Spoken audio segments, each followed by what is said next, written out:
capítulo 5, por favor.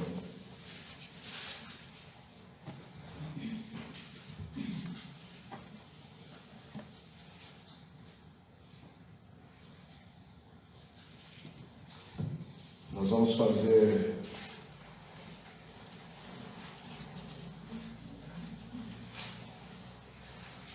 a leitura de esses 21 versículos do capítulo 5.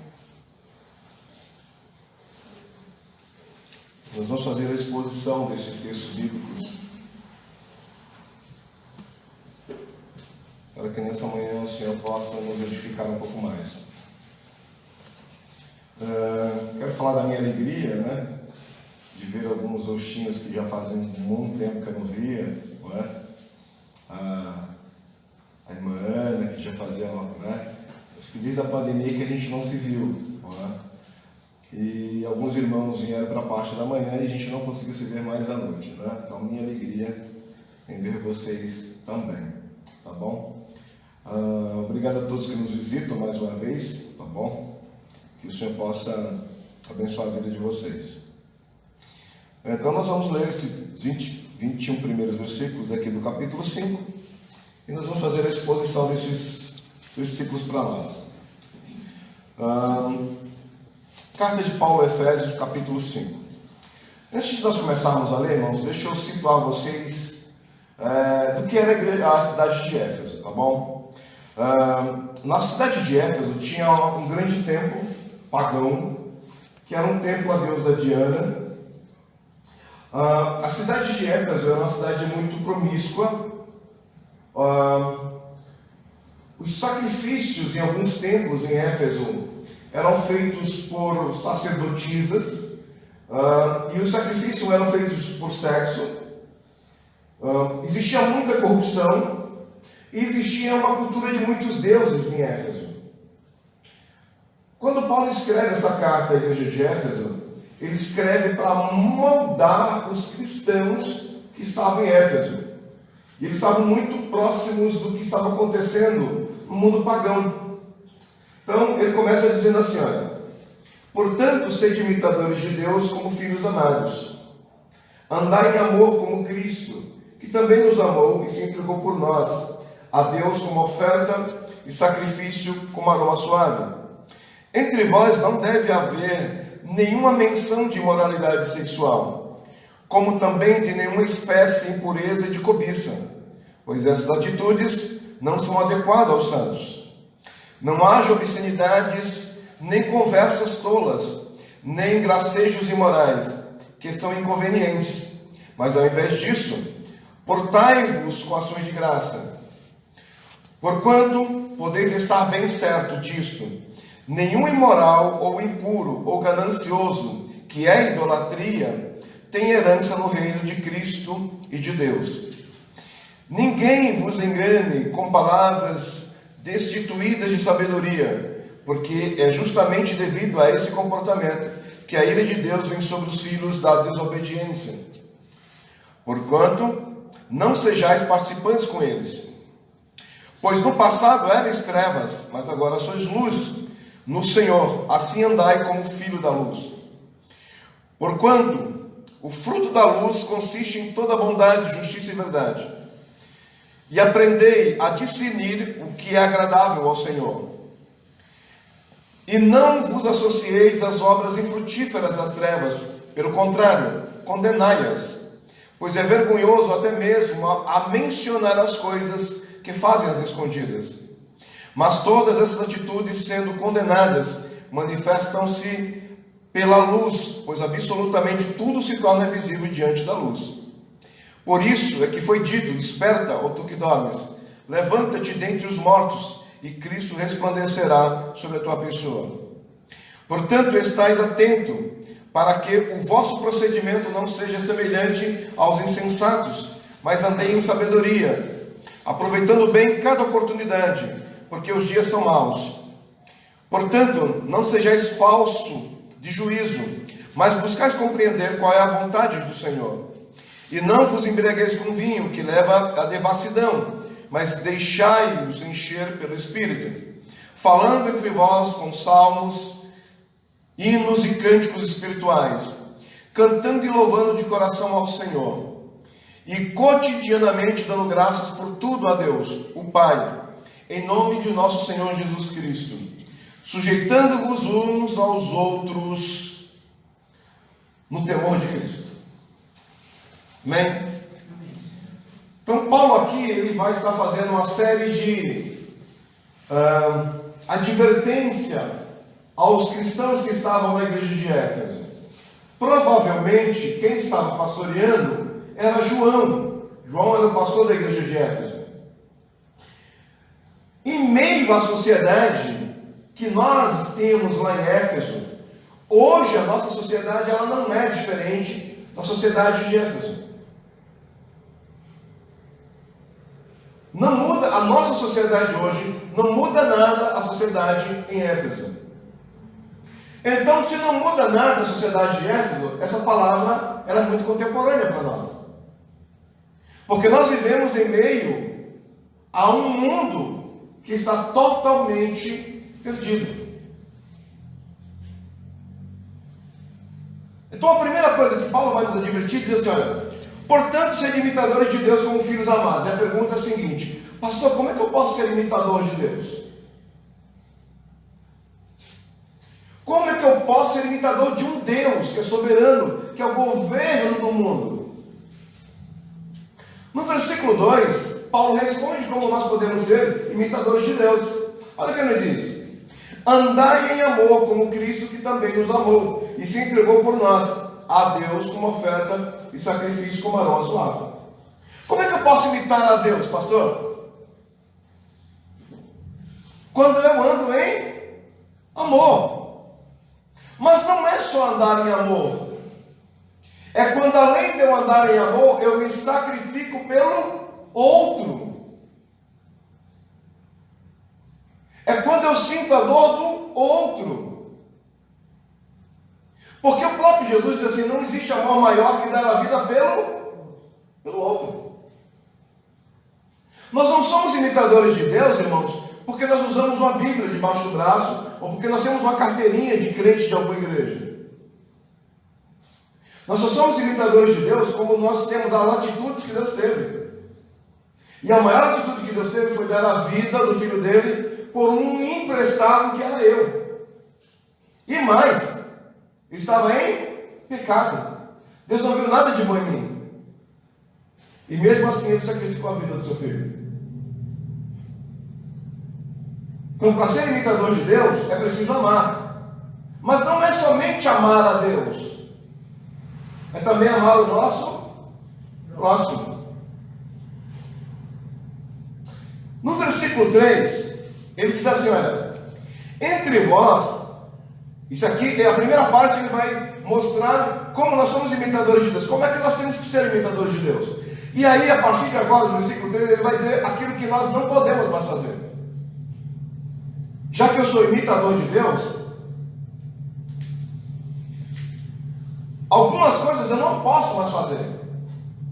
E aí ele vai descrever uma relação de coisas que não pode acontecer mais na nossa vida, porque acontecia na cidade de Éfeso. Aí ele vai começar a dizer assim: olha, entre vós não deve haver nem sequer menção de imoralidade sexual, nem também de nenhuma espécie de impureza e de cobiça, pois essas atitudes não são adequadas aos santos.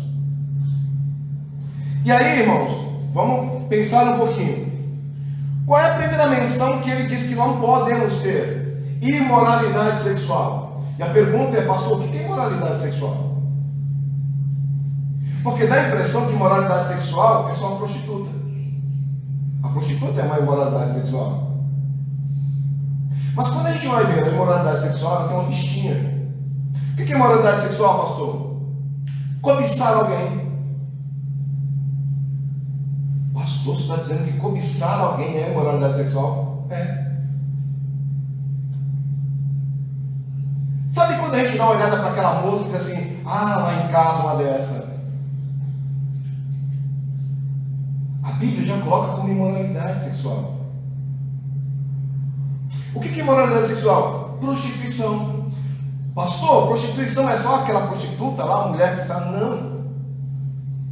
Prostituição é tudo aquilo que contamina. O que mais, pastor? Sexo antes e fora do casamento. Isso é moralidade sexual. Porque a gente pensa que moralidade sexual é só adultério. Qual é o pecado da igreja? É adultério. Não é adultério? Qual é o pecado da igreja? Mentir não é pecado, não.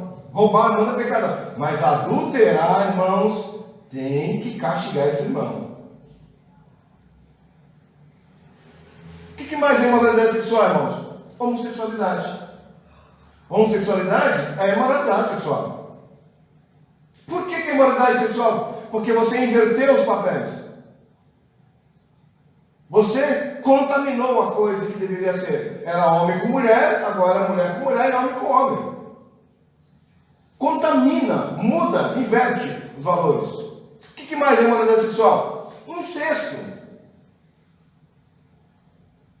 Vocês sabiam, irmãos, que tem um deputado aqui no nosso país que quer criar um projeto de lei que filho pode casar com o pai pode casar com a filha.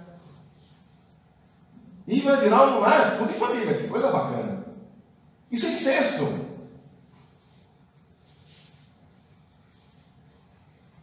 Isso é imoralidade sexual.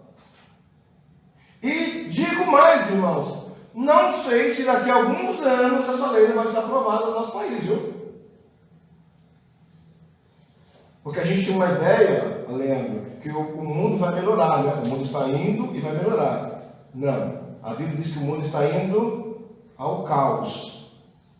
Quem tem que melhorar somos nós, os filhos de Deus a cada dia. Mas o mundo está indo para o caos. Não vai melhorar, não. O que mais é moralidade sexual? Bestialidade. Aí a pergunta, pastor, o que é bestialidade? Vocês já viram como os animais, eles têm as suas relações sexuais? Já viram? Eles fazem onde? No quarto? Eles fazem em qualquer lugar. Nós estamos indo nesse ritmo.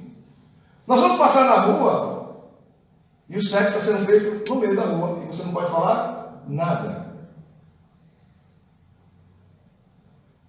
É que vocês não sabem.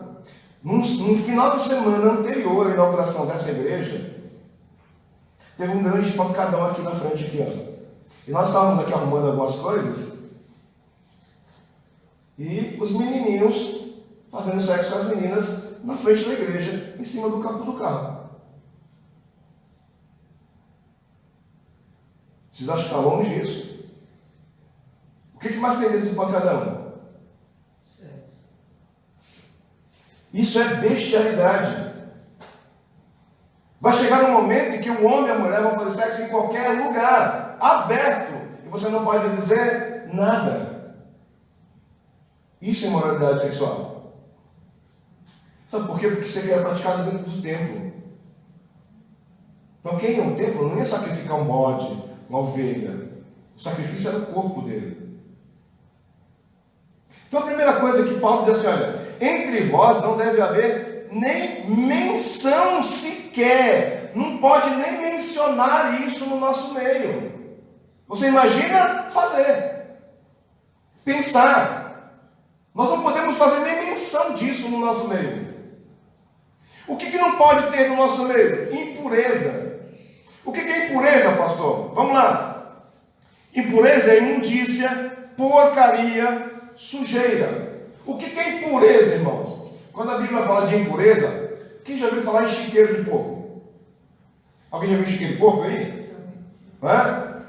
O cara abre um buraco no chão, mais baixo, né? Joga água para ficar aquela lama, e os porcos adoram aquilo ali. A vida deles. O que é impureza, irmãos? É tudo aquilo que nos suja de alguma forma. E olha, irmãos, que tem muita coisa nos sujando mesmo. Por isso que ele chama de porcaria. Dá para você entrar no chiqueiro e sair limpo? É impossível. E ele diz que não pode ter impureza. O que mais não pode ter, pastor? Cobiça. O que cobiça, pastor? Vamos lá. Desejo incontrolável de possuir ou conseguir alguma coisa. Ninguém está falando que a gente não tem que lutar por nossos sonhos. Não é isso. Cobiça é um desejo incontrolável de ter as coisas. Então, se eu não tenho trabalhando, eu vou ter como? Roubando, matando, tirando do outro, porque eu tenho um desejo incontrolável de ter. Então, imoralidade sexual, impureza, cobiça, não pode nem ter sombra disso em nossas vidas. É isso que o texto está dizendo.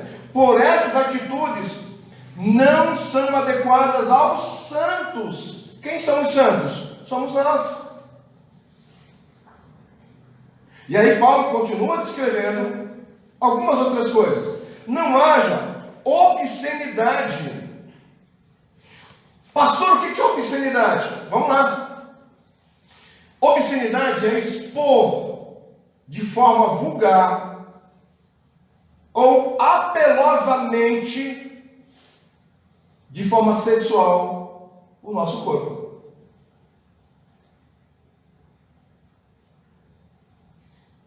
Preste bem atenção nisso, irmãos.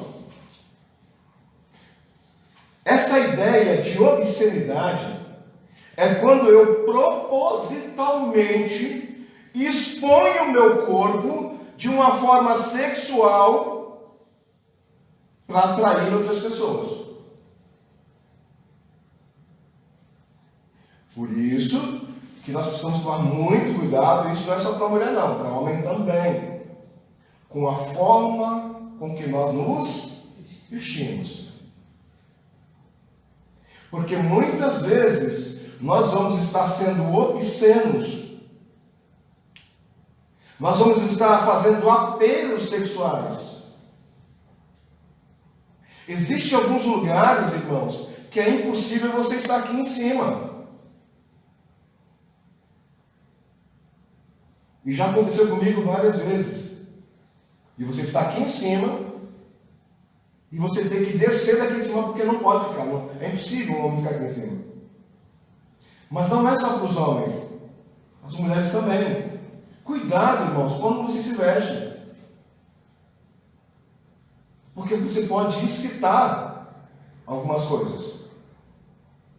E aí, no verso 4, ele diz assim: não haja obscenidade, nem conversas tolas, nem gracejos imorais, que são inconvenientes, mas ao invés disso, portai-vos com ações de graça. Tem uma outra palavra aqui, gracejo.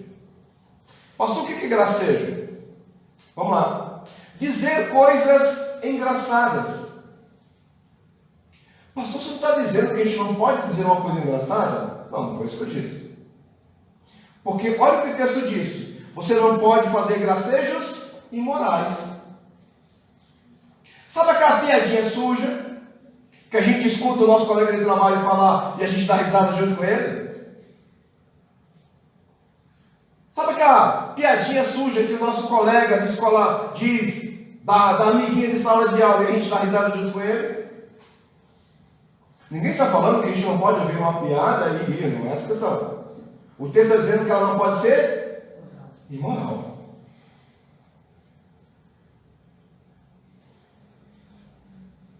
Não pode haver no nosso meio isso aí. Essas piadinhas imorais. E infelizmente a gente escuta no nosso meio muitos irmãos que ouviram no trabalho ainda atrás para o convívio da igreja, as piadinhas sujas. E aí ele diz assim, olha, conversas tolas. O que é conversa tola, irmãos? Conversa que não leva a nada. Irmão, pense um pouquinho. Quem ganha um debate do cara falando do Bolsonaro e do Lula? Quem ganha a conversa? Ninguém. Conversa tola. Irmãos, quem ganha uma conversa discutindo sobre Corinthians e Flamengo? Conversa tola. Ele diz assim, esse tipo de conversa tola, que não traz sabedoria para quem está te ouvindo, não deve ter no nosso meio. Não estou dizendo que a gente não fale sobre política. Não estou dizendo que a gente não fale sobre futebol. Nós estamos falando de conversas tolas, de discussões que não levam a nada. E o que mais nós temos no Facebook são discussões que não levam a nada. Calvinista contra arminiano, arminiano contra calvinista, preterista contra os amilenistas, e não leva a nada. E aí Paulo ele vai continuar dizendo, verso 5: porquanto podeis estar bem certos disso, nenhum imoral, ou impuro, ou ganancioso, pastor, ganancioso. Pastor, o que é um homem ganancioso? Deixa eu explicar para você o que é um homem ganancioso. Aquele que busca ganho exagerado de forma ilícita. Não é aquele cara que quer ganhar no suor do seu trabalho. Ele quer ganhar exagerado, de forma ilícita. Só que o texto está dizendo que o ganancioso também é o quê? Idólatra. Ganância é idolatria. Pastor, por que ganância é idolatria? Porque o Deus dele é o dinheiro. O Deus dele é Mamon. Por isso ele é um idólatra. Vocês lembram, irmãos, há um tempo atrás, que quando o Collor, ele confiscou o dinheiro de todo mundo, um monte de gente que era rica se matou. Por que ele se matou? Porque o Deus dele era o dinheiro. Tiraram o Deus dele. Sobrou o que para ele? Nada. A esperança acabou. Por isso que ganância é idolatria. E por isso não pode ter no nosso meio. Por isso no nosso meio não pode ter gente emprestando dinheiro a juros exorbitantes. Por isso no nosso meio não pode ter gente que vem fazendo rolo. Sabe rolo? Eu troco um pneu por uma bola por um pedal de bicicleta, um pedal de bicicleta. Não podemos viver nesse tipo de mundo. E aí Paulo ele continua dizendo, por que não podemos ser gananciosos, que é idolatria? Porque não tem herança no reino de Cristo e também de Deus. Pessoas que têm esse tipo de convívio não têm lugar no reino de Deus e nem tampouco de Cristo. Verso 6: ninguém vos engane com palavras destituídas de sabedoria, porque é justamente devido a esses comportamentos. Que comportamentos é esse que Paulo está dizendo aqui? O comportamento do versículo 3, 4, 5. É devido a esses comportamentos. Paulo diz assim, olha, ninguém vos engane com palavras destituídas de sabedoria, porque é justamente devido a esse comportamento que a ira de Deus vem sobre os filhos da desobediência. O comportamento é o versículo 3, 4 e 5. E o interessante, irmãos, que isso aqui é comportamento. É como nós somos. Todos nós temos um comportamento diferente um do outro. E o comportamento é quem eu sou.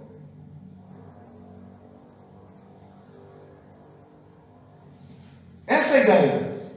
Quem eu sou? Eu sou o meu comportamento. Do jeito que eu me comporto, eu sou. E Paulo está dizendo assim, olha, é por esse comportamento, do versículo 3, 4 e 5, que a ira do Senhor vem sobre os filhos de quem? Da desobediência. Verso 7. Portanto, não sejais participantes com eles. É não ser participante, irmãos. Quando eu vejo que na rodinha do meu colega de trabalho está aquela conversinha torta, por que eu tenho que me achegar a essa rodinha? Se eu sei que na minha sala de escola tem uma turminha, que é a turminha dos impuros, por que eu tenho que me achegar à turminha dos impuros? Por isso que Paulo diz, portanto, não sejais participantes com eles. Pastor, mas eu não disse nada. Mas você estava.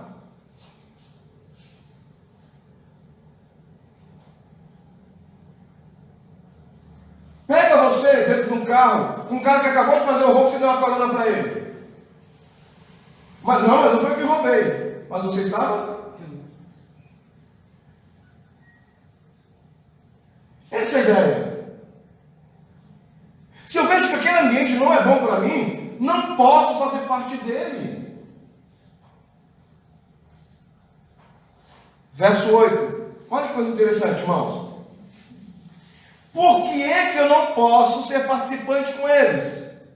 A pergunta é, pastor, mas por que eu não posso fazer parte disso?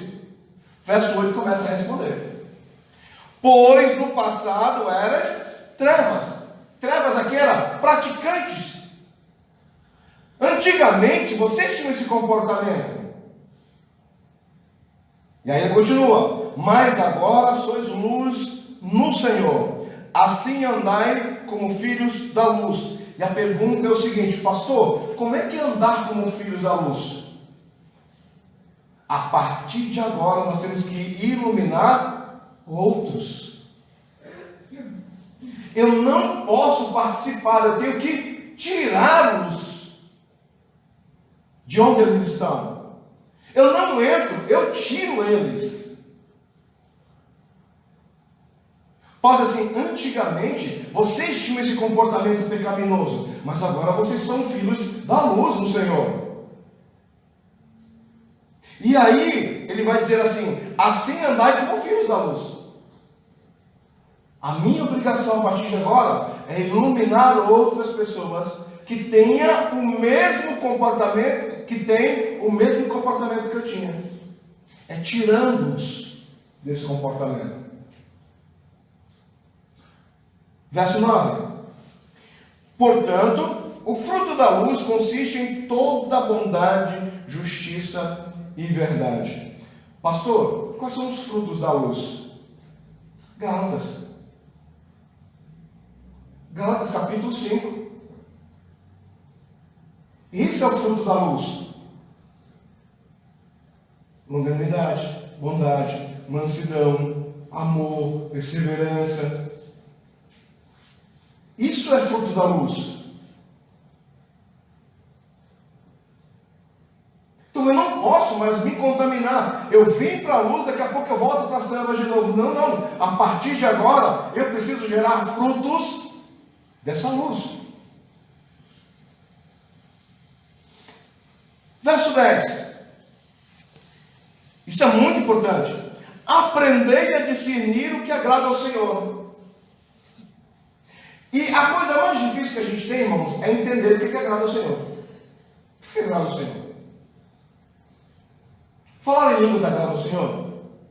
Profetizar agrada ao Senhor? Ter revelações agrada ao Senhor? Vir para o culto mecanicamente agrada ao Senhor? Abra sua Bíblia comigo na carta de Paulo aos Romanos.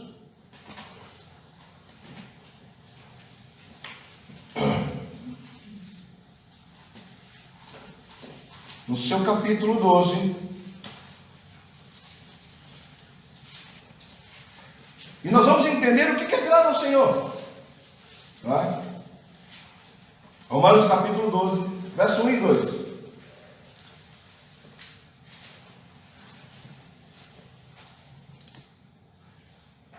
Portanto, caros irmãos, rogo-vos pela misericórdia de Deus, que apresenteis o vosso corpo como um sacrifício vivo, santo e agradável a Deus, que é o vosso culto lógico, em outras traduções, racional.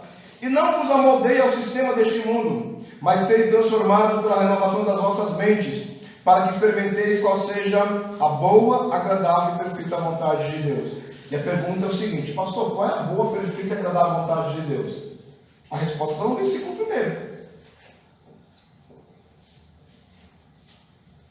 Como assim, pastor? Apresenteis o vosso corpo como um sacrifício vivo, santo. Como é que eu sei qual é a vontade do Senhor para a minha vida? Que eu vivo uma vida de santidade. É isso que Deus quer de nós. Profetizar, revelação, falar em línguas, vir para o culto, isso não tem nada a ver. Se você não faz isso com santidade.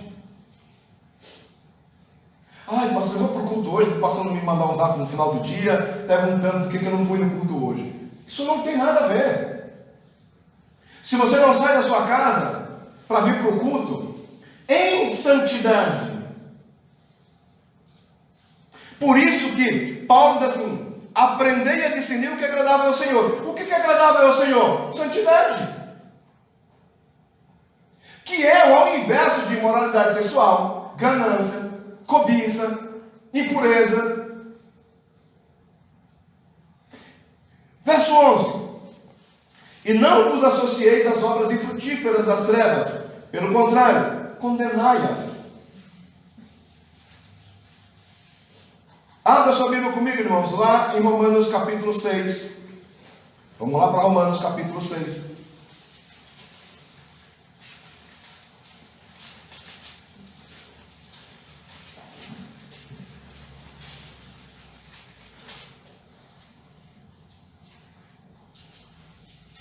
Verso 21.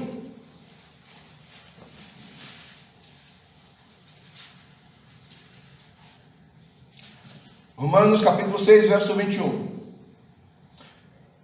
E que frutos colhestes, então, das atividades das quais agora vos envergonhais? Pois o resultado final delas é a morte. É isso que Paulo está dizendo no versículo 11. Paulo diz assim, olha: e não vos associeis às obras infrutíferas. Paulo diz assim: quando você se associa com as obras infrutíferas, vai te levar à morte. Deuteronômio, capítulo 12. Abra sua Bíblia comigo. Lá no Antigo Testamento. Quinto livro da Bíblia.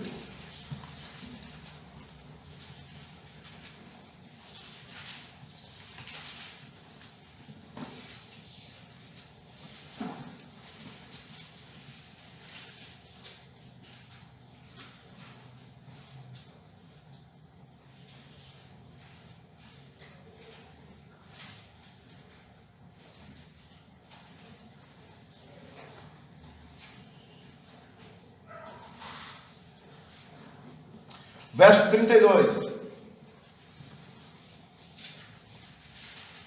Deuteronômio capítulo 12, verso 32.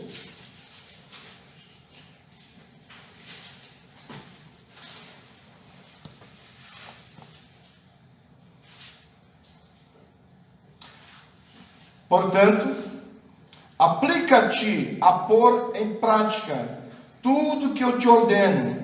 Nada acrescentarás e nada tirarás da lei. E aí, no verso 13, aliás, no verso 12, diz assim, olha: pois é vergonhoso até mesmo mencionar as coisas que fizeram às escondidas. Paulo está dizendo assim, olha, o que eles fazem escondidos, não se pode nem falar, de tão imoral que é. O que eles fazem dentro dos templos é tão imoral que não dá nem para ser falado. E aí no verso 13, mas todas essas atitudes, sendo condenadas, manifestam-se pela luz, pois absolutamente tudo se torna visível diante da luz. Aí a pergunta é o seguinte: pastor, como é que tudo se manifesta pela luz? Como é que a luz se manifesta em meio a tudo isso? Quando por nós, essas coisas são reprovadas por nós. Elas passam a ser reprovadas por nossa vida. Por isso que ele diz, olha, mas todas essas atitudes sendo condenadas por quem? Condenadas por Deus. Deus condena essas atitudes. Aí ele diz assim, olha, manifestam-se pela luz, pois absolutamente tudo se torna visível diante da luz. quando nós reprovamos essas atitudes, quando nós reprovamos esses comportamentos. Quando nós chegamos perto dessas pessoas e dizemos assim: o que você está fazendo é errado, você está levando luz para a atitude que ele está tendo, para o comportamento que ele está tendo. Verso 14: por isso é que foi dito: desperta, ó tu que dormes, levanta-te dentre os mortos, e Cristo resplandecerá sobre a tua pessoa. Então, nós que somos luz, chegamos diante da pessoa, nós dizemos assim: o seu comportamento está errado, o seu comportamento vai te levar à morte, você precisa mudar a sua vida, mudar o seu comportamento. E quando essa pessoa dá ouvido, o que acontece com ela? Verso 14: por isso que foi dito: desperta, ó tu que dormes, levanta-te dentre os mortos, e Cristo resplandecerá sobre a vossa pessoa. Nós levamos luz para essa vida dessa pessoa com esse comportamento. Ela consegue entender que o comportamento que ela está tendo é errado, e ele precisa mudar esse comportamento. Verso 15: portanto, estai atento, para que o vosso procedimento não seja semelhante aos insensatos, mas andai em sabedoria. Isso aqui, irmãos, Paulo está dizendo assim, para a igreja. Para a igreja. Tá bom? Portanto, vocês, igreja de Éfeso, fique atento para que o vosso procedimento não seja semelhante aos insensatos, mas andai em sabedoria. Andar aqui não é o ato de caminhar. Andar aqui é viver em sabedoria. Nós precisamos viver em sabedoria. Mas, irmãos, só há uma forma de nós termos sabedoria. É quando nós conhecemos o quê? Palavra dele. Cristo é a própria essência da sabedoria.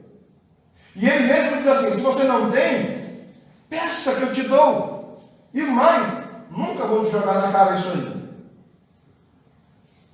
Por isso que Paulo está advertindo a igreja, entendeu? Pastor, você está dizendo que na igreja pode, de repente, ter algumas pessoas com esses comportamentos? Podem. Podem. Porque Paulo está advertindo a igreja de Éfeso. Tá? Portanto, estai atento, vigilante, vigie, para que o vosso comportamento não seja semelhante aos insensatos, mas andai em sabedoria. Viva em sabedoria. Verso 16: aproveitando bem cada oportunidade, porque os dias são o quê? Faça a diferença. Lembra que eu falei para vocês que a mesma coisa que aconteceu na igreja de Éfeso acontece hoje? Por isso que Paulo diz que os dias são o quê? Esse dia mau não é que vai vir uma catástrofe sobre a nossa vida. Ele está dizendo que o mundo, ele é mau. E ele está dizendo assim: faça a diferença nesse mundo mau. Porque parece, irmãos, que a igreja está se amoldando ao mundo. Vocês prestaram atenção, irmãos, que tem lugares que dizem que é igreja, mas não parece uma boate. Pastor, mas a gente está fazendo isso para atrair jovens, pastor. Nós vamos encher a nossa igreja de jovens. Para a glória de Deus. Será que eu preciso transformar minha igreja numa boate para atrair jovens para a igreja? Nós vamos em alguns lugares que nós não vemos um culto, nós vemos um show. Meu irmão, se eu quero ir para um show, eu vou para onde? Eu vou para o Pacaembu, eu vou para o Morumbi, eu vou para uma balada, eu vou para um show. Isso aqui é um culto solene ao Senhor. A Bíblia diz no livro de Hebreus que ele é fogo consumidor e ele está aqui no nosso meio. Por isso que Paulo, ele fala dessa questão do comportamento. Aproveite bem o tempo. Faça a diferença aonde você estiver. Na escola, na fila do banco, na fila do caixa, no seu trabalho. Faça a diferença. Por isso que ele está dizendo, porque os dias são o quê? São maus. Verso 17. Porquanto não sejais faltos de juízo, mas buscai compreender qual é a vontade do Senhor. Mais uma vez, Paulo diz assim: vocês não estão entendendo qual é a vontade do Senhor para a vida de vocês. E Paulo diz assim: olha, aquele que não entende a vontade do Senhor para a vida dele, ele é falta de quê? De juízo. Tem alguma outra tradução diferente aí? Portanto, não sejais, versículo 17, insensatos, que não deixa de ser de falta de juízo.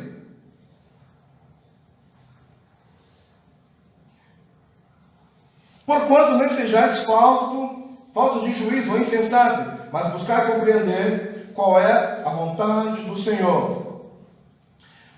Eu quero que você abra a sua Bíblia comigo, irmãos, lá em 1 Tessalonicenses. Nós já vamos terminar.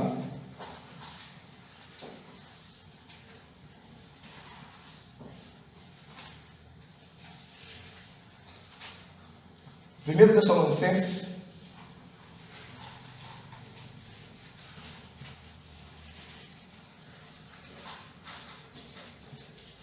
capítulo 4.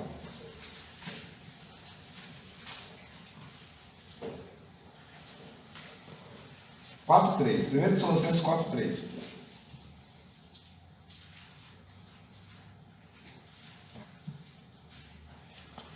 Olha o que diz aqui 1 Tessalonicenses 4:3. A vontade de Deus é esta, a vossa santificação. Por isso, afastai-vos da imoralidade sexual. Vamos lá? 1 Tessalonicenses capítulo 5. Só virar algumas páginas. Verso 18.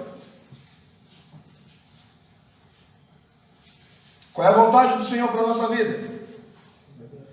Que nós possamos dar graças em toda e qualquer circunstância, porquanto essa é a vontade de Deus em Cristo Jesus para conosco.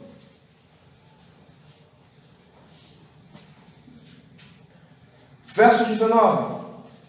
Falando entre vós com o quê? Agora, olha só, irmãos, o que é que nós temos que ter em nossa vida, em abundância. Verso 19. Falando entre vós com o quê? Salmos. Somente salmos? Hinos. Cânticos espirituais. Cantando e louvando de coração ao Senhor. Não é de boca. Não é cantar ao Senhor com a nossa boca. É cantar com a nossa alma, cantar com o nosso coração. E de repente você pergunta, pastor, mas o que é salmos? Salmo é salmos. Na igreja primitiva, se cantava salmos lá na igreja primitiva. Jesus cantou salmos no dia na noite da ceia. Aí a pergunta, pastor, o que é hino? Hino é toda aquela música que exalta somente o nome do Senhor. Então a gente pega alguns hinos que a gente diz que é um hino, mas aqui não é hino. Hino tem que exaltar o nome do Senhor. Se não exalta o nome do Senhor, ele não é hino. Mas a Bíblia diz que também tem cânticos espirituais. Mas o que é cântico espiritual? É toda aquela música que é feita para falar daquilo que é sagrado. Ele não fala exatamente de Deus, mas ele fala da Bíblia. Ele cita um texto bíblico. Ele cita uma coisa que aconteceu na Bíblia. Isso aqui não é um hino. Isso aqui é um cântico espiritual. Hino tem que ser Deus o centro do hino. Quem aparece no hino? Deus. Mas no cântico espiritual, de repente não precisa aparecer Deus, mas tem que aparecer os seus feitos na humanidade.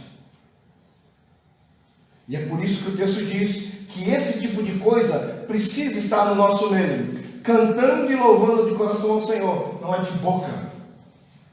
Porque o próprio Jesus diz assim, vocês me louvam de quê?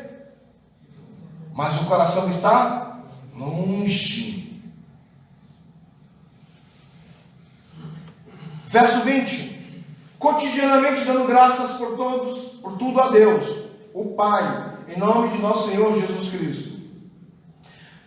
Sujeitando-vos uns aos outros no temor a Cristo. Isso é convivência. Quando o verso 21 diz assim, sujeitando-vos uns aos outros no temor a Cristo, isso é convivência. E temor aqui não é ter medo. Porque algumas pessoas acham que temor de Deus é ter medo dele. Temor é respeitá-lo como aquilo que ele é.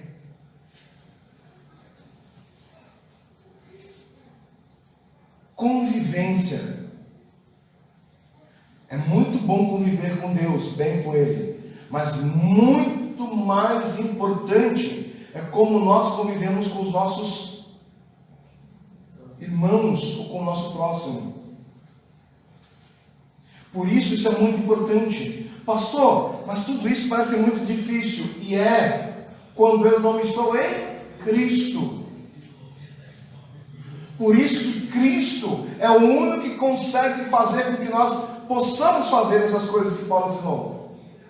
Na nossa mão, no nosso punho, no nosso braço, nós não vamos conseguir mudar. Mas quando nós entendemos que Cristo habita em nós e nós estamos nele, isso torna-se mais fácil de ser executado por nossas vidas. Por isso que nessa manhã é muito importante nós sabermos que algumas práticas não podem ser mais feitas por nós. Cuidado com os conselhos de homens que se dizem psicólogos do casamento, que diz que muitas vezes o casamento precisa dar uma pimentada, uma aflorada. Muito cuidado com isso, irmãos. Tá bom? Deus abençoe vocês. Mais uma vez, foi muito bom estar com vocês na parte da manhã. À noite eu estou fazendo uma série de sermões sobre Mateus capítulo 5. Falei assim, não vou trazer Mateus capítulo 5 para amanhã, porque eu não vou entender nada do que está acontecendo, tá bom? Mas Deus abençoe a vida de vocês, tá bom? Daqueles que nos visitam, e que o Senhor possa abençoar a vida de cada um de vocês, tá bom? Leandro?